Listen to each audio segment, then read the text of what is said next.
Que a graça do Senhor Jesus Cristo, o amor de Deus, o nosso Pai, e a comunhão do Espírito Santo seja convosco nesta manhã. Amém? Amém.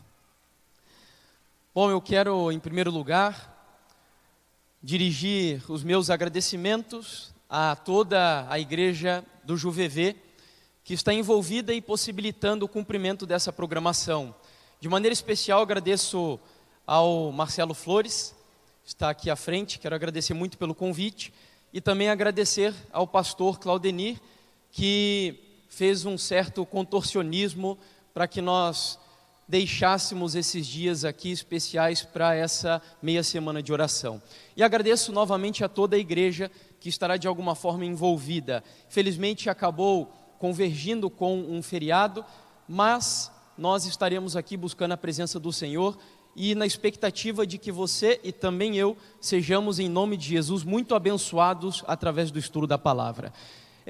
Não sei se isso serve como motivação para você participar de todos os dias em que estaremos aqui, mas Deus tem me dado o privilégio de viajar do sul ao norte desse país, fazendo programações como essa nas igrejas, e todas as vezes, antes de começar as programações, eu tenho um contato, um grupo de mais ou menos 100 pessoas, são amigos, anciãos, pastores, líderes da igreja, a quem eu peço que orem pelas programações durante todos os dias.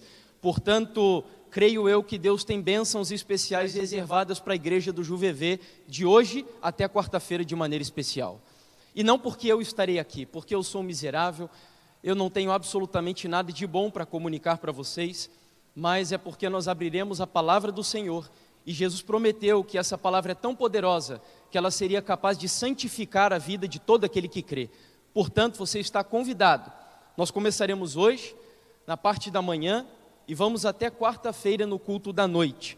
E eu vou introduzir os temas aqui, para você ter uma ideia do que vamos discutir. O título da programação se chama Em Busca de Identidade, os desafios da igreja cristã na pós-modernidade. O tema de hoje será a tradição e a identidade religiosa são importantes?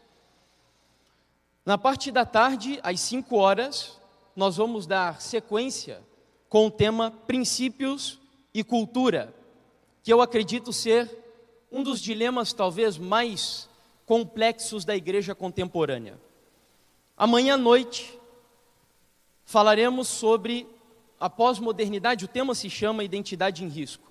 E nós vamos falar sobre as características da pós-modernidade, dissecando, ou melhor, abrindo o véu do que seria a cultura do século XXI, que está moldando o pensamento de cristãos e até mesmo da igreja.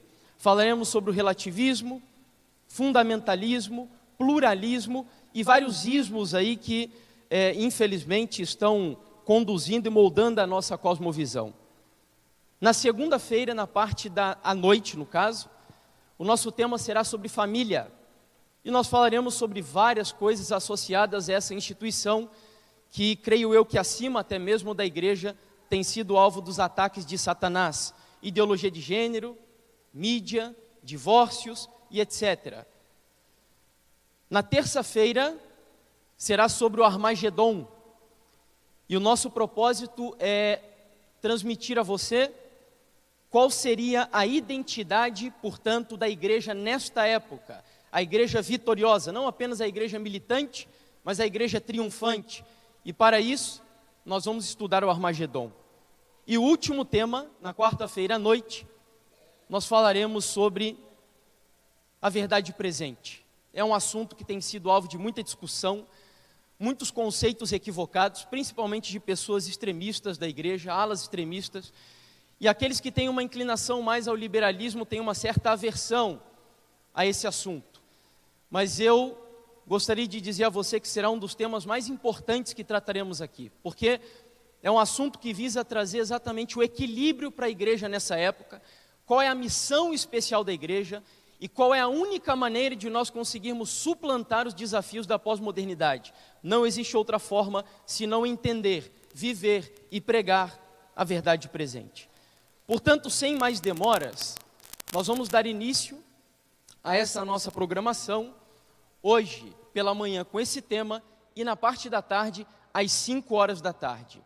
De domingo até quarta-feira, as reuniões acontecerão às 8 horas da noite. Convide os seus amigos. Embora essa seja uma programação de reavivamento, com ênfase em reavivamento e reforma, ela abrange pessoas de qualquer denominação. Porque adventistas não somos os únicos que estamos sofrendo os ataques da pós-modernidade. Não. Existem católicos, batistas, assembleianos e as mais diversas denominações aí que estão sofrendo esses ataques terríveis e estão com a sua identidade ameaçada. Portanto, convide os seus amigos. Será uma programação proveitosa para todos. Enfim, antes de começar, assim como você está, feche os seus olhos e vamos orar.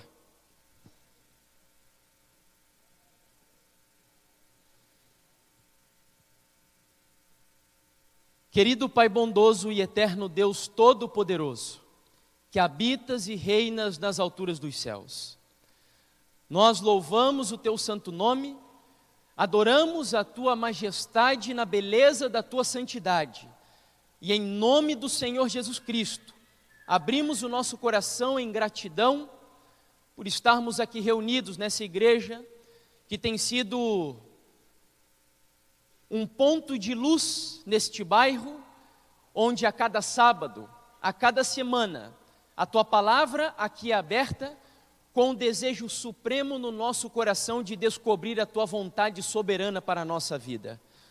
E aqui estamos reunidos mais um sábado. O Senhor providenciou esta programação, e eu oro em nome do Senhor Jesus, antes de iniciá-la, confessando os meus pecados, confessando aquilo que sou, um pecador, o pó da terra. Em mim não há habilidades, em mim não há conhecimento e suficiência capaz de suprir as necessidades da Tua igreja. E é por isso que eu oro, colocando a minha vida nas mãos do Senhor, pedindo que o Senhor me use para a Tua glória, e para que a Tua igreja saia daqui edificada para a honra e glória do Teu santo nome. Que esta igreja, que é uma igreja bastante iluminada artificialmente, também continue ao longo desta semana, sendo bastante iluminada espiritualmente. Que a glória do Senhor seja derramada sobre esta igreja, que os anjos do Senhor voem sobre este lugar, e que o Senhor nos enriqueça, não apenas com informações e conhecimento, mas especialmente transformando a nossa vida e impactando o nosso coração com as verdades mais importantes para o tempo que nós vivemos. Essa é a minha e a nossa oração, com o perdão dos nossos pecados, em nome de Jesus. Amém, Senhor. Amém. Abra a sua Bíblia no livro de Jeremias, capítulo 35.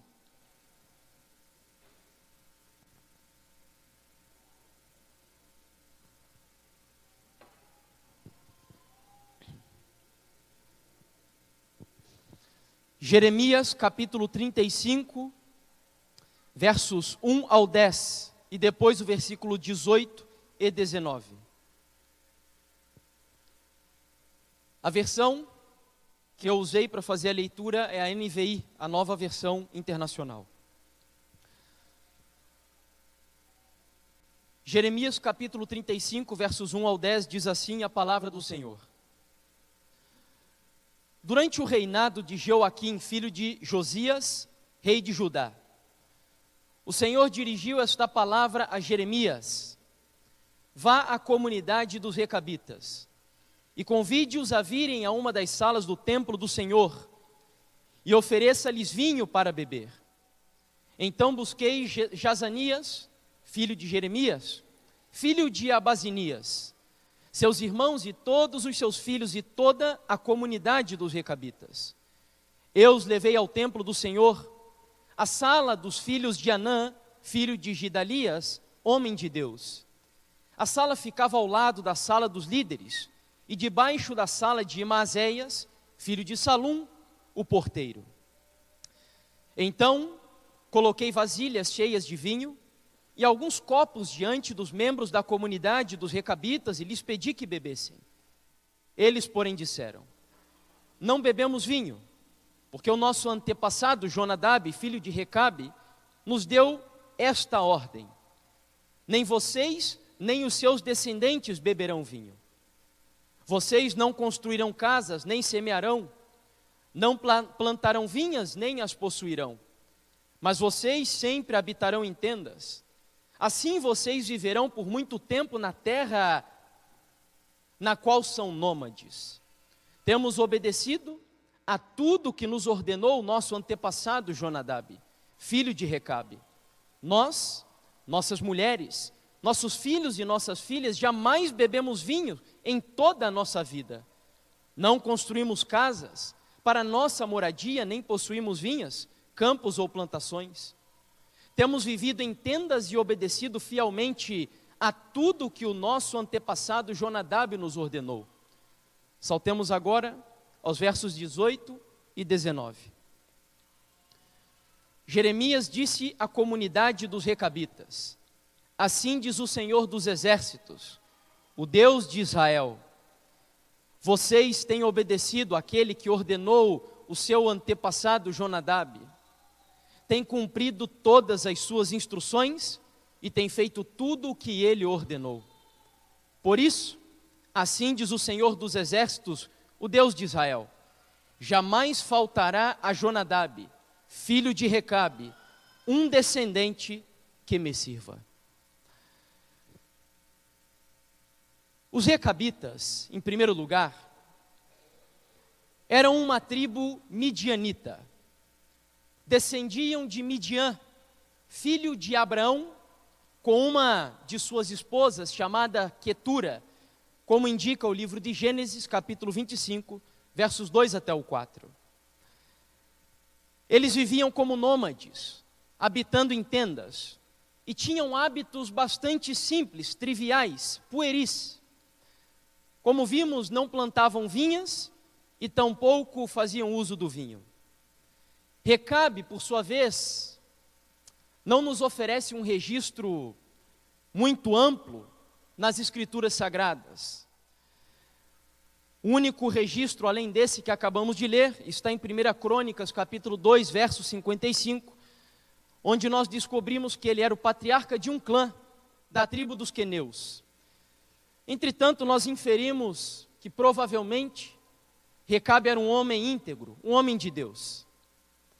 Jonadab, por sua vez, era descendente de Recabe, um homem temente a Deus, um homem íntegro, um homem zeloso pelas coisas do Senhor. No livro de 2 Reis, capítulo 10, versos 15 ao 16, diz que ele se juntou com o rei Jeú, quando Deus havia profetizado, dizendo que Jeú destruiria o culto a Baal, e ainda daria cabo à casa de Acabe e de Jezabel. E esse homem chamado Jonadab participou da execução do juízo e da justiça de Deus. Porém, eu queria me deter aqui ao modo de vida dos recabitas. A Bíblia nos diz que, por ordem de Jonadab, eles não plantavam vinhas. Talvez porque Jonadab, vendo os males morais, espirituais e físicos do culto a Baal, assustado com toda aquela perversão pelo uso do vinho e bebidas alcoólicas em geral, ele deu a ordem a que os seus descendentes não fizessem uso desse tipo de bebida. E assim, talvez de maneira radical, para não incorrer na tentação de fazer uso do vinho, eles decidiram de uma vez nem mesmo plantar a uva. A segunda característica dessa tribo é que eles habitavam em tendas, eram nômades, não fixavam casas em lugar algum, não se preocupavam em adquirir posses e propriedades. Eles acreditavam que eram peregrinos, que viviam aqui nessa terra de forma passageira, e por isso, mesmo habitando em Canaã já as 12 tribos de Israel, os recabitas optaram por viver ainda segundo o estilo de vida daqueles que viviam durante a trajetória dos 40 anos no deserto, como nômades, habitando em tendas. Porém, de todas as características interessantes e peculiares a essa tribo, a que mais me chama a atenção e que eu gostaria de destacar para o nosso tema aqui nessa manhã, é a obediência aos seus antepassados. Nós estamos falando aqui, segundo o texto que lemos em Jeremias 35, desde o momento em que Jonadab viveu, na época de Acabe e Jezabel, estamos falando de um lapso de tempo de mais ou menos 240 anos, 2 séculos e meio de história. E ainda assim, nós vemos que os recabitas seguiam uma tradição cultural, uma tradição religiosa daquela família. Eles tinham consciência histórica, eles sabiam quem eram os seus pioneiros. Não à toa nós vemos que a família uma das famílias que Jeremias chamou ali, apontou para Jonadab, apontou para Recabe, como os fundadores daquela tradição, os fundadores daqueles costumes, daquele estilo de vida, que mais de 200 anos depois ainda era obedecido pelos recabitas.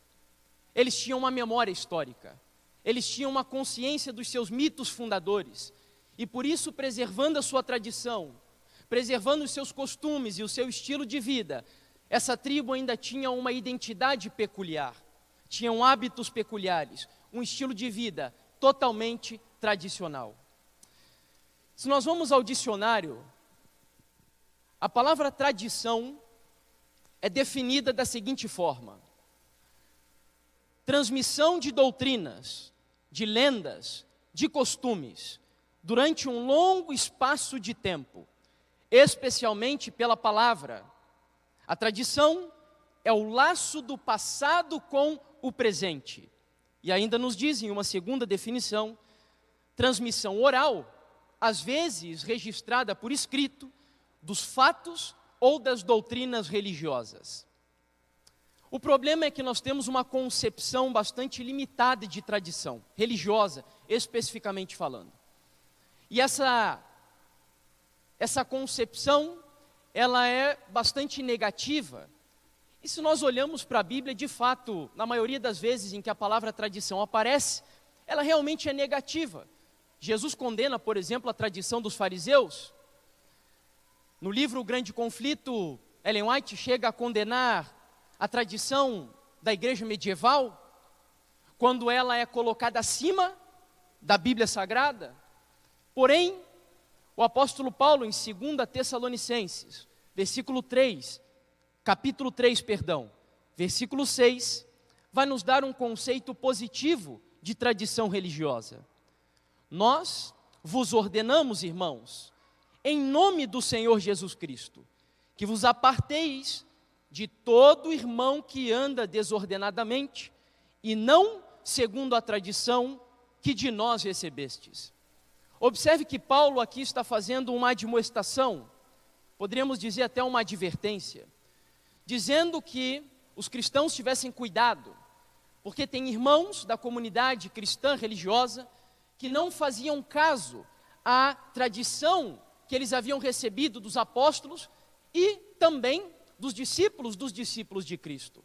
E Paulo disse: afastem dessas pessoas que estão abandonando a tradição que foi recebida de nós, os discípulos do Senhor Jesus. Um outro texto, esse talvez um pouco mais conhecido, de Jeremias capítulo 6, verso 16, mostra como o próprio Deus dá importância à tradição religiosa. Jeremias capítulo 6, verso 16. Assim diz o Senhor: ponde-vos à margem no caminho e vede. Perguntai pelas veredas antigas, qual é o bom caminho?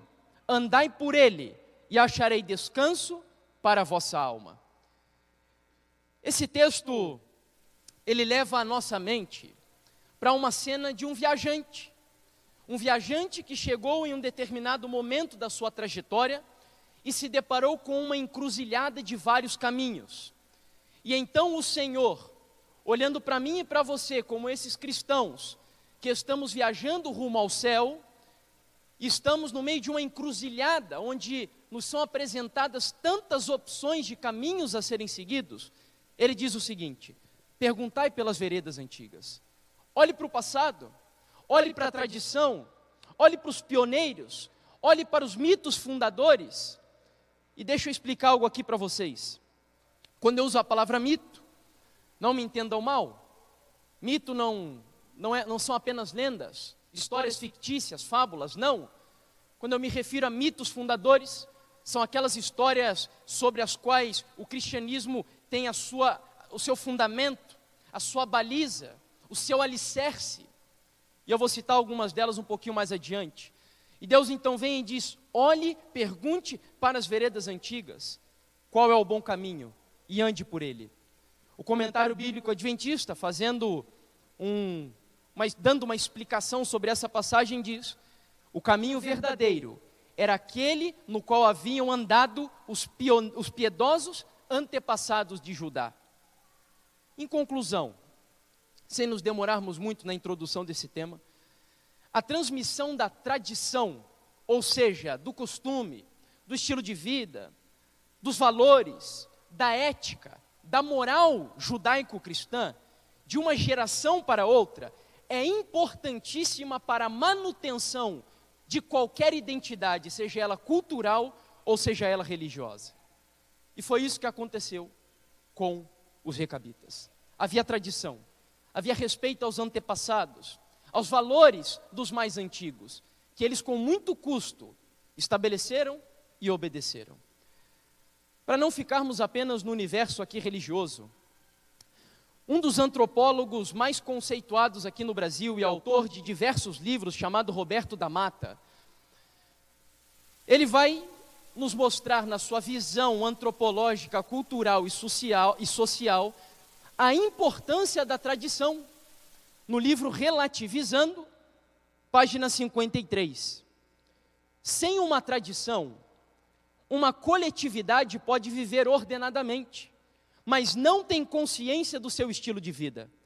E ter consciência é se situar diante de uma lógica de inclusões necessárias e exclusões fundamentais, no exaustivo e muitas vezes dramático diálogo entre o que nós somos ou queremos ser e aquilo que outros são e, logicamente, nós não devemos ser.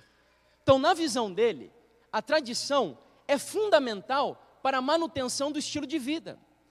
E ela cria barreiras, ela cria características peculiares. Ela diz aquilo que você deve ser e aquilo que você não deve ser. Ela estabelece um muro de separação que, obviamente, não deve ser seguido exatamente como os judeus viveram. Não é essa a ideia aqui de tradição religiosa. Porém, é importante, queria levar você a refletir aqui, por exemplo, por que você hoje não pratica antropofagia ou canibalismo? Por que você é contra, por exemplo, as relações incestuosas? Existem culturas que são a favor do incesto, existem culturas que praticam a antropofagia. Portanto, você herdou alguma tradição cultural aqui no Brasil, que é uma civilização formada por bases, por um tripé, que é o direito romano, a filosofia grega e a moral judaico-cristã.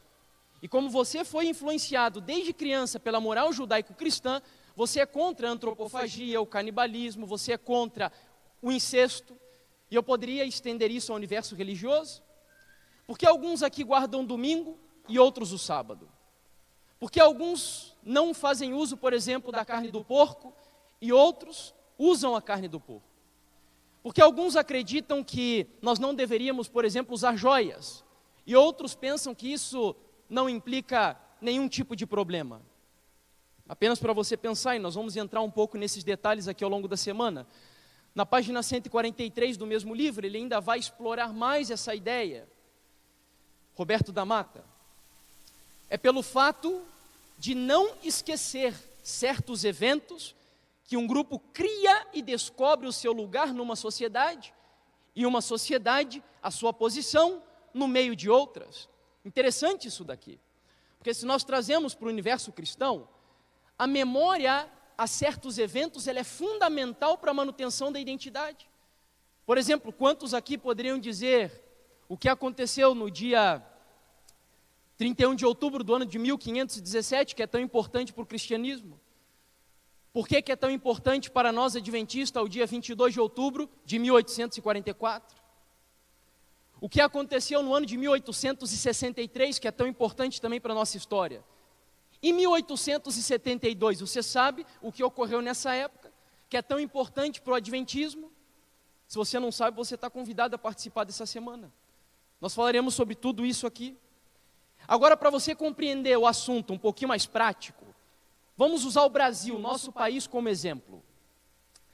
O Brasil é conhecido especialmente lá fora e também entre nós como o país do quê? País do quê? Do futebol, não é verdade? O Brasil é conhecido principalmente como o país do futebol. E por quê? Porque nós não paramos de recordar a nossa história, a nossa tradição futebolística. Nós estamos sempre falando da Copa, as Copas lá de 70, de 94, de 2002, lembrando aqueles grandes jogadores do passado, que são os nossos heróis. E como nós recordamos do nosso passado histórico do futebol brasileiro, nós queremos sempre manter um mesmo padrão. Por exemplo, as últimas Copas onde o Brasil participou, nós estávamos revoltados porque o padrão caiu e porque nós tínhamos uma memória do passado, uma memória histórica. Aqui, por exemplo, nessa imagem que foi publicada há não muito tempo no G1, coisas como essas são repetidas frequentemente para trazer na memória da nossa sociedade contemporânea homens que hoje as nossas crianças já não veem mais jogar. Zico, Sócrates, Pelé e etc. Então, a memória da história do passado, ela torna o nosso país um país tradicionalmente como o país do futebol. Porque nós temos uma memória histórica do nosso passado. Agora, vamos mudar o panorama. O brasileiro não é tão patriota como é o americano. Sabe por quê? Qualquer americano, ou a sua maioria, se você fala de John Adams, se você fala de Thomas Jefferson, Abraham Lincoln, eles conhecem muito bem quem são seus pais, que eles chamam de Foundation Fathers, ou então os pais da independência norte-americana. Agora o brasileiro não tem consciência histórica da sua cultura, dos seus mitos fundadores. Eu não estou aqui me referindo apenas a estudantes da área de história, lá nos Estados Unidos, mas qualquer norte-americano conhece os seus pais fundadores. Vocês sabem quem são esses aí? Quantos aqui conhecem, por exemplo, José Bonifácio de Andrada e Silva, Carlos Gomes, Joaquim Nabuco e Machado de Assis? Talvez o Machado de Assis seja o mais conhecido desses. E como nós não temos consciência ou memória do nosso passado histórico, cultural, moral aqui do nosso país, nós não somos um país com identidade nacional. Os brasileiros não têm identidade nacional. E agora voltando para o nosso universo bíblico, eu queria mostrar a vocês agora como a perda dos valores tradicionais do passado implica de alguma forma em um abandono da identidade e da tradição. O que aconteceu com o Brasil, aconteceu também aqui, dentro de algumas experiências bíblicas. Abra sua Bíblia no livro de Juízes, capítulo 2, verso 10.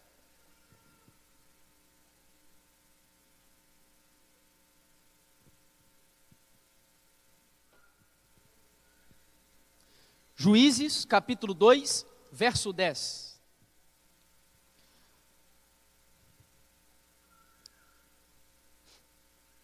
Diz assim: depois que toda aquela geração, é a geração de Josué e Calebe, foi reunida aos seus antepassados, ou seja, morreram, surgiu uma nova geração que não conhecia o Senhor e o que Ele havia feito por Israel. Só até aí é o suficiente.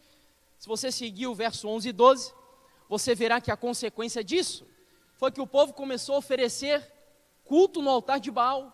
E por que razão? Porque uma geração depois da geração de Josué, aquela nova geração já não conhecia mais a sua história passada, já não lembrava mais de que o Deus de Israel havia aberto o Mar Vermelho. Eles já não se recordavam mais de que esse mesmo Deus havia derribado as muralhas de Jericó. E como perderam a consciência histórica, como abriram mão dos seus mitos fundadores, Como ignoraram os seus pioneiros, aqueles que os conduziram a Canaã e os levaram à conquista da boa terra. Eles se esqueceram de Deus, abandonaram a Deus e criaram um tipo de Deus que é um Deus bruxificado, um Deus mítico, mitológico, inexistente na história da Bíblia Sagrada. Um Deus que misturava o culto a Jeová, como a Bíblia ensina, mas que mesclava elementos do culto também a Baal. Era o sincretismo religioso já presente exatamente naquela época. Meus queridos, preservar a tradição religiosa e a identidade é indispensável para a sobrevivência de qualquer cultura ou grupo religioso. Quando você começa a abrir mão de alguma dessas duas coisas, seja daqui a 20, 30, 40 ou 50 anos, a tua cultura ou a tua identidade religiosa vai fracassar. E é por isso que mesmo 200 anos depois, os recabitas ainda permaneciam como uma tribo diferente de todas as outras tribos de Israel. Mas o que significa identidade agora, segundo o dicionário? Tradição, nós já vimos que é a transmissão do presente para o futuro, ou do passado para o presente, de valores. Identidade é o conjunto de qualidades e das características que são peculiares de uma pessoa e que torna possível a sua identificação ou seu reconhecimento. Isso é identidade. Eu consigo distinguir duas pessoas, porque uma, ela até pode se parecer com a outra, mas são diferentes, têm costumes diferentes, têm hábitos diferentes. Nós poderíamos trazer isso para o universo religioso. Se você pega, por exemplo, vamos colocar aqui 20 anos atrás, e você olhasse para um irmão que congregasse na Assembleia de Deus, essa pessoa tinha identidade. Ela não precisava nem abrir a boca para dizer que era um cristão assembleiano. Você conseguia identificá-lo pela sua forma de ser, pelo seu estilo de caminhar, de vestir. Você sabia, tinha identidade. Mas será que hoje isso ainda é preservado? Eu sei que você deve estar pensando, mas irmão, que coisa mais retrógrada. Você querer dizer que vestimentas, estilo de vida tem a ver com identidade e com tradição religiosa e cristianismo? Para não ficar nas minhas palavras. Eu vou citar aqui as palavras de uma mestra em antropologia social, chamada Kenya Kemp. Ela fez um estudo, mestrado dela, dissertação dela, foi sobre o estilo de vida de punks e hippies. E na conclusão que ela chegou, ela demonstra quão abrangente é a identidade, seja ela cultural ou religiosa. Olha só o que ela vai dizer ali. Pois bem, os objetos dos quais nos cercamos, como o vestuário e os adornos corporais, possuem uma função social, que é demarcar o quê? Identidade. Por isso existe não apenas a diversificação do material que é utilizado na fabricação das coisas, mas também uma simbologia relacionada a essas coisas. Eu posso dizer por mim mesmo. Antes de me converter, eu era ídolo do Eminem, me vestia como ele, falava palavrão exatamente como ele, tinha problemas de relacionamento com a minha mãe como ele. Para quem não sabe, a família do Eminem é uma família totalmente destruída, tanto que em uma das músicas dele, que se chama Clean Out My Closet, ele aparecia enterrando a sua própria mãe, que ele mesmo matou por um problema de relacionamento com ela. E eu tinha problemas com a minha mãe no relacionamento também, e me vestia como ele, eu falei, me comportava como ele, ou seja, o teu estilo de vida, o teu comportamento, ele serve para demarcar identidade, para delimitar territórios. Vejam os emos como se vestem, é peculiar. Vejam pagodeiros como se vestem, é peculiar. Cada grupo adota uma identidade diferenciada, como disse aqui o texto, para demarcar territórios ou identidade. Ela ainda vai dizer que as vestimentas que usamos não são apenas utilitárias, servindo para nos proteger do frio ou do calor. Elas são carregadas de simbologias sociais. Por meio delas, nós comunicamos nossa posição social, nossa identidade, nossos estilos de vida e nossa condição emocional.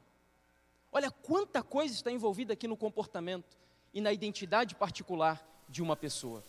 É muito importante o que estamos tratando aqui e o que trataremos ao longo dessa semana. Hoje é só um tema introdutório.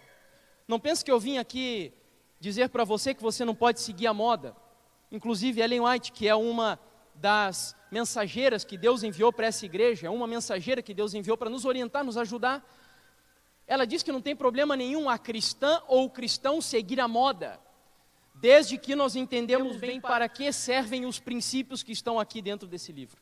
E é sobre isso que nós falaremos na parte da tarde. Bom, em conclusão sobre os recabitas. Era um grupo que tinha tradição religiosa, como já comentamos. Tinham valores, ética, moral, que foi transmitido de uma geração passada, no mínimo 200 anos antes, até a outra. Eles tinham consciência histórica, conheciam seus pioneiros, os seus fundadores, e finalmente tudo isso fazia com que eles tivessem uma identidade tribal, algo que era peculiar àquela tribo.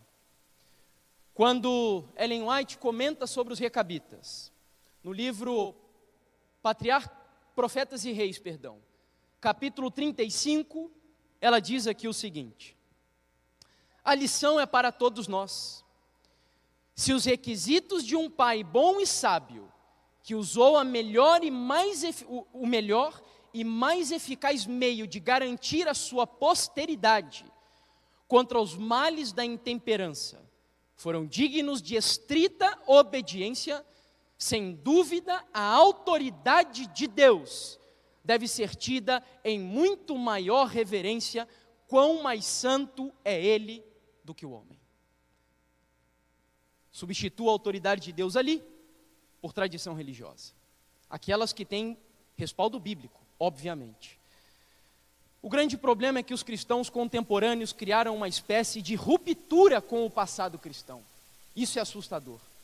É como se nós estivéssemos vivendo em uma época não apenas da pós-modernidade, mas também da pós-reforma, da pós-decepção de 1844 e até mesmo da pós-verdade, onde verdades absolutas, metanarrativas. Ontem mesmo eu ouvia uma entrevista feita pelo Leandro Carnal na CBN, e ele questionava exatamente isso, que nós perdemos esse conceito de metanarrativas, de histórias que estão acima de todas as histórias que sucedem aqui no nosso mundo, de que há algo transcendente, algo superior, algo que determina e que delimita, sim, territórios, identidades, moral, ética. Nós vivemos em uma época da pós-verdade, como eu acabei de dizer.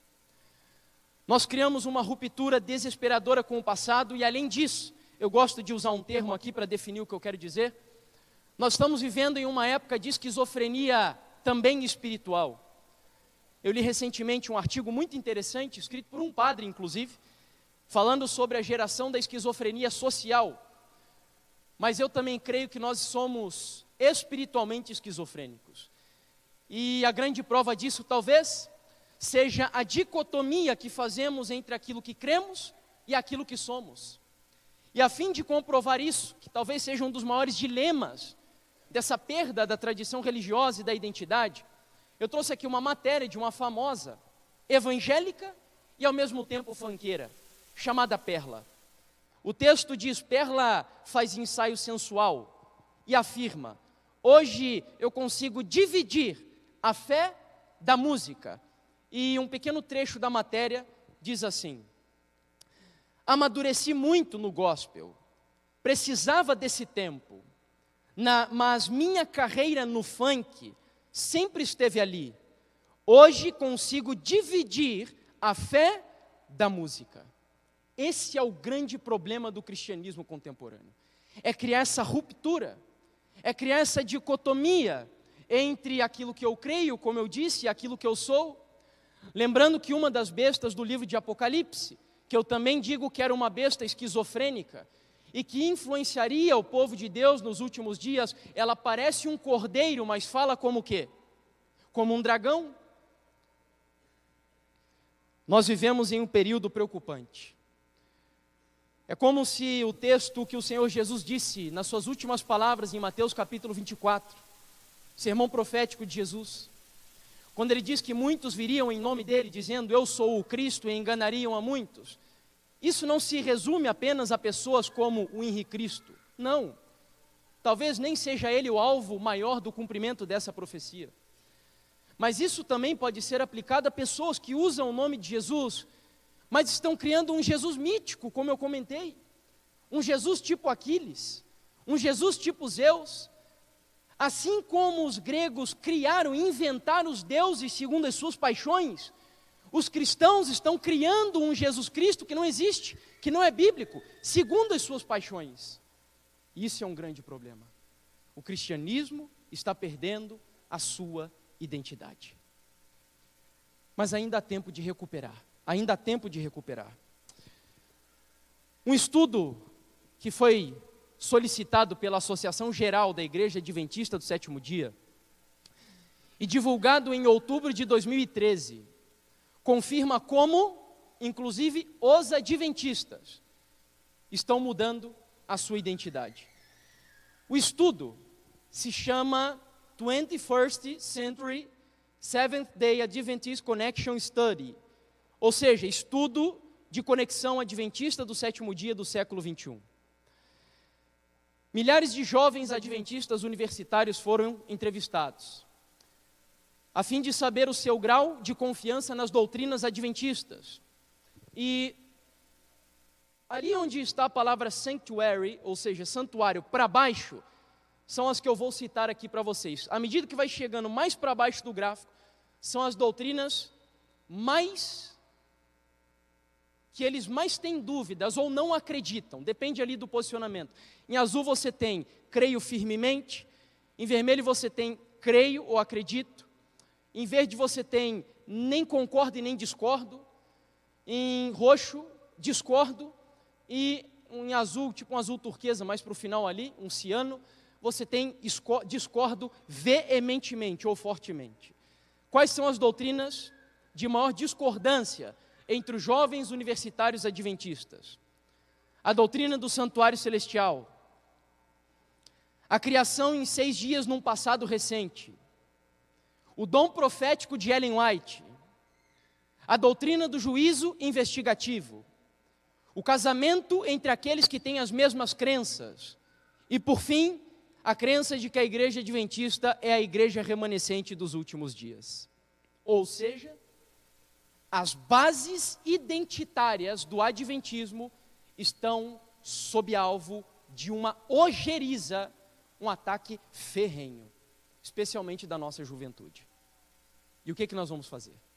Assistir de camarote isso tudo? E eu decidi não fazer isso.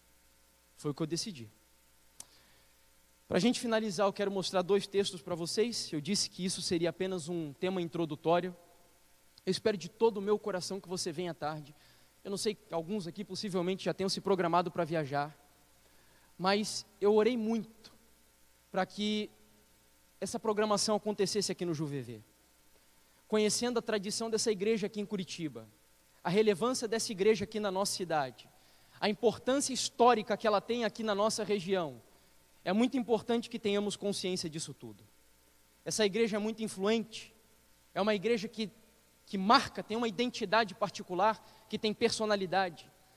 E Deus permitiu que essa programação acontecesse. E eu queria te convidar muito para você vir. À tarde às 5 horas, amanhã às 8 horas da noite. Convide pessoas, adventistas ou não, não importa, mas convide. E nós vamos concluir com esses 2 textos. O primeiro deles é um texto daquele que talvez seja o historiador mais renomado do adventismo hoje, que é o George Knight, no livro A Visão Apocalíptica e a Neutralização do Adventismo, na página 56. Ele diz assim: o adventismo desenvolvido nos setores mundiais do século 21 foi domesticado, para não dizer castrado. Temos alcançado tanto sucesso em dizer que somos iguais aos evangélicos, com exceção do sábado e alguns outros detalhes, que nos esquecemos de quem somos, daquilo que nos torna singulares e daquilo que traz sentido à nossa existência. Me explico, não há nenhum problema, nós não temos preconceito com evangélicos, não me entenda mal se você está nos visitando aqui hoje, vocês são nossos amigos, irmãos, e tem um papel fundamental nessa época para cumprir também, onde nós vivemos, né, essa perda de identidade, como eu comentei. Porém, qual seria a função dos adventistas do sétimo dia, se nós cumprimos exatamente o mesmo propósito dos batistas, dos assembleianos, dos irmãos da congregação cristã e de tantas outras? É isso que ele está questionando ali. Nós estamos perdendo de alguma forma a nossa singularidade e o sentido da nossa existência. E por fim, Ellen White diz o seguinte: muitos conhecem tão pouco acerca da Bíblia, que sua fé é instável. Removem os marcos antigos, a tradição, o passado, e as falácias e ventos de doutrina os levam para cá e para lá. A ciência, falsamente assim chamada, está minando os fundamentos dos princípios cristãos. E os que uma vez estavam na fé, vão se afastando dos antigos marcos bíblicos ou dos marcos bíblicos e se divorciam de Deus, enquanto ainda professam ser seus filhos. Percebem?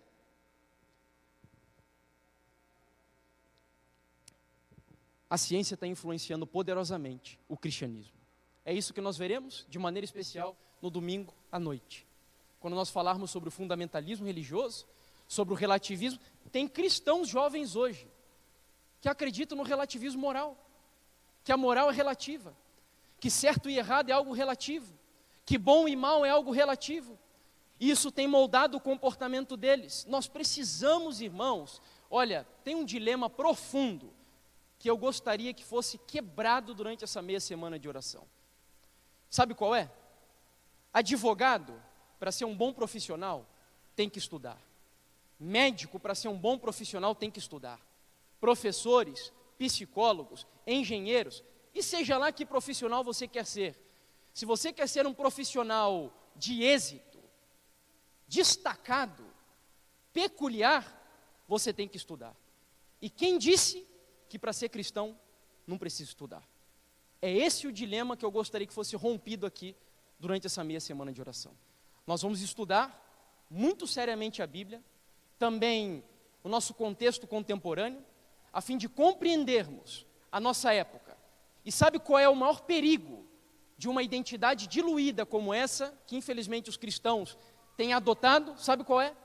Que qualquer ideologia, qualquer filosofia, qualquer cosmovisão que esteja na moda e apareça aí fora, esse cristão vai querer abraçar também para seguir.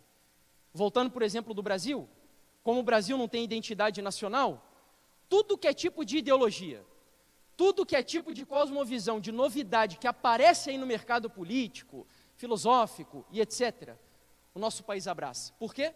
Porque não tem identidade nacional. E é exatamente o problema do cristianismo. Que Deus nos ajude, em nome do Senhor Jesus, a nos levantarmos como uma geração que, a despeito das dificuldades, porque elas serão grandes, nós levantaremos a bandeira ensanguentada do príncipe Emanuel, defenderemos os princípios da palavra sagrada, a fim de que, ainda nessa época, o mundo seja, através da tua vida, iluminado com a glória de Deus. Amém? Portanto, você está convidado às 5 horas da tarde, o nosso tema será princípios e cultura. Quero convidar você, eu não vou fazer nenhum apelo agora, ao longo da semana nós teremos muitos apelos, muitas decisões importantes que tomaremos aqui. O meu único apelo nessa manhã é para que você venha às 5 horas da tarde aqui e que se una conosco agora, cantando o hino número 506, que seja a nossa oração, fortalece a tua igreja.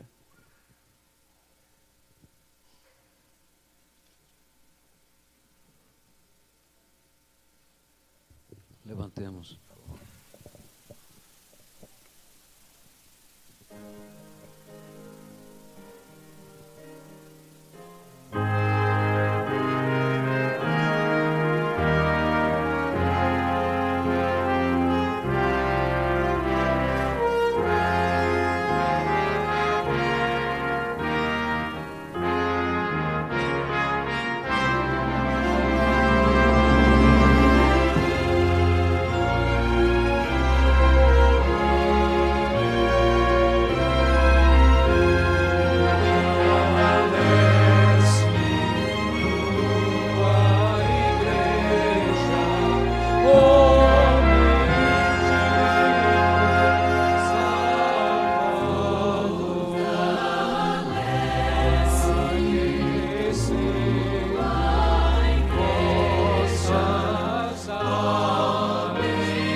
Soberano Pai, querido Deus Todo-Poderoso,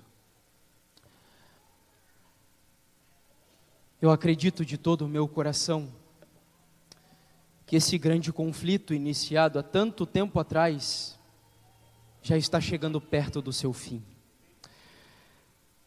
Nós vivemos em uma época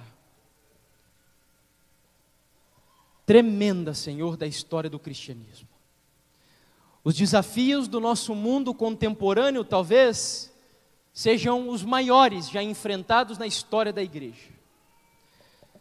A ciência tem moldado a mentalidade e o comportamento dos nossos jovens, daqueles para quem nós olhamos hoje e atribuímos o futuro da igreja cristã. Mas, Senhor, nós queremos nesta manhã e ao longo desses dias rogar e implorar a Tua divina misericórdia, para que, apesar dos desafios, nós entendamos a nossa identidade e o nosso papel. E assim como os recabitas, os descendentes de Jonadab, foram fiéis ao mandamento de um homem, do chefe daquela tribo, que em nome do Senhor Jesus, ainda que a maioria abra mão dos princípios da Tua palavra, nos ajude por Tua graça a sermos fiéis aos princípios do nosso Pai que habitas e reina nos altos céus. Amém. Perdoa, Senhor, os nossos pecados. A Tua Bíblia será aberta durante muitas vezes esta semana. E eu reclamo aqui o cumprimento da promessa que o Senhor Jesus nos fez.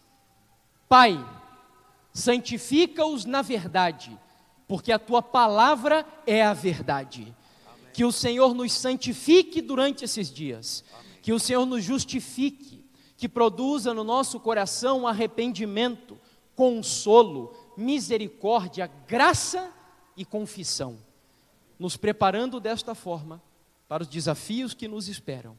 É a minha oração, com o perdão dos nossos pecados, em nome de Jesus. Amém, Senhor Deus.